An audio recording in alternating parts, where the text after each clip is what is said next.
Hi friends, welcome back to my channel. If you're new here, I'm Holly, and if this is the first time you're visiting my channel, welcome. I'm happy to have you here.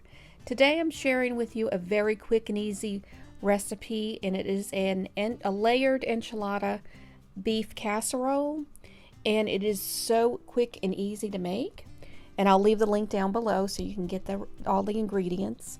But you will need, it calls for 8 ounces of shredded, like Mexican type cheese or any type of Monterey Jack.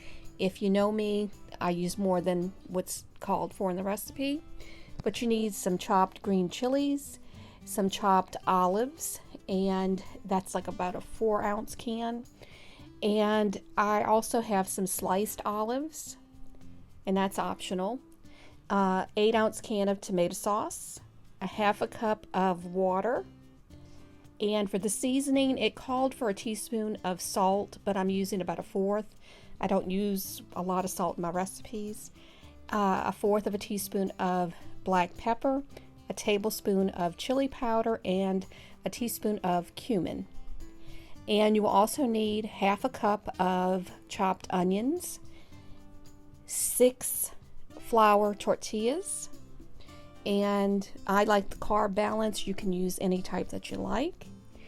It calls for 1.5 pounds of ground beef, and I think you could even use, if you wanted to make it healthier, ground chicken or ground turkey maybe. I think that would probably work okay. You will also need a 2.5 quart round oven safe baking dish. But the first thing you will do is brown your ground beef, and you want to cook your onions with the ground beef, and your onions will cook down and start to soften up as you cook it.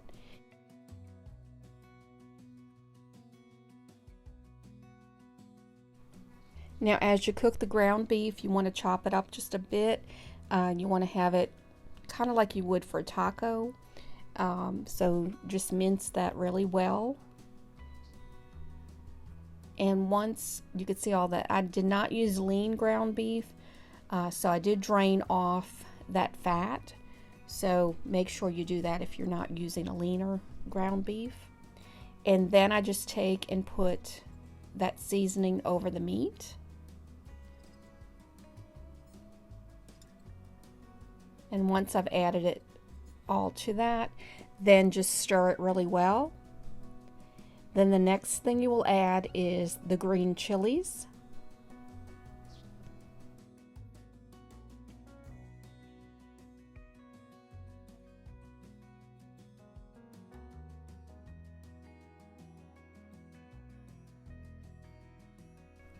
Then add the chopped olives.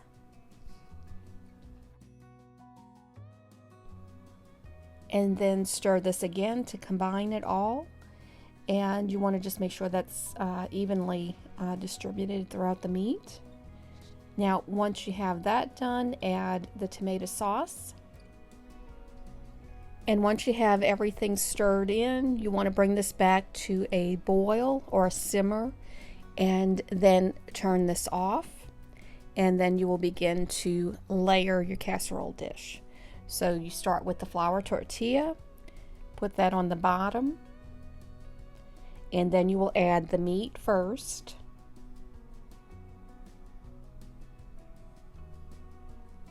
Then add some cheese. And as I said, I usually add a little bit more than what the recipe calls for. And then you continue layering by adding another flour tortilla, the meat, and then the cheese again. And continue doing that until you get to the very top, and the last thing you will add is the cheese. Now the recipe calls for 6 tortillas. I only used 4, and that was plenty enough. I think if you put less meat, I guess, on the tortilla as you layer it, then you would get 6, but 4 worked out great for this. It was just enough. Now you will add a half a cup of water. I was a little leery about this, but it actually worked out. So I made like a trench going around the dish. I wanted to make sure that the water would evenly be distributed throughout, so I just kind of went around with it and poured it in.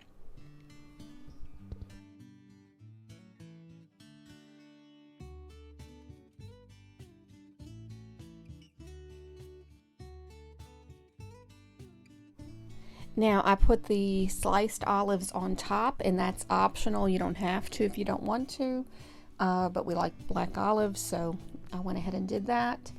And you will cover this and put this in a preheated oven on 400 degrees for about 30 minutes. And when it comes out of the oven, it's going to look a little bit soupy, but I let it sit for just a little bit before I decided to scoop it out. So you may want to do that first, because it does look like it has a lot of liquid in it. But then when I did go to scoop it out about 10 minutes later or so, this is what it will look like. So you can see it's not as soupy, and I think the tortillas sort of soak all of that up, all the liquid up. But it really did turn out great. It really was a delicious casserole. So this is one of those that's just really super easy to make. Doesn't take very long, doesn't take a lot of ingredients, but packs a lot of flavor. Now I just put some green onions on top, and if I would have had some fresh tomatoes, I would have cut that up and put it on top, along with some sour cream, which I did not have. But this just like that was fine, and this would be great with a salad if you want to have that on the side. But as I said, this is a super easy recipe and very flavorful. I hope that you enjoyed this video, and if you did, please give it a thumbs up. If you're interested in seeing more videos like it, please click that subscribe button and the notification bell. That will notify you when I post new videos. I want to thank y'all so much for watching.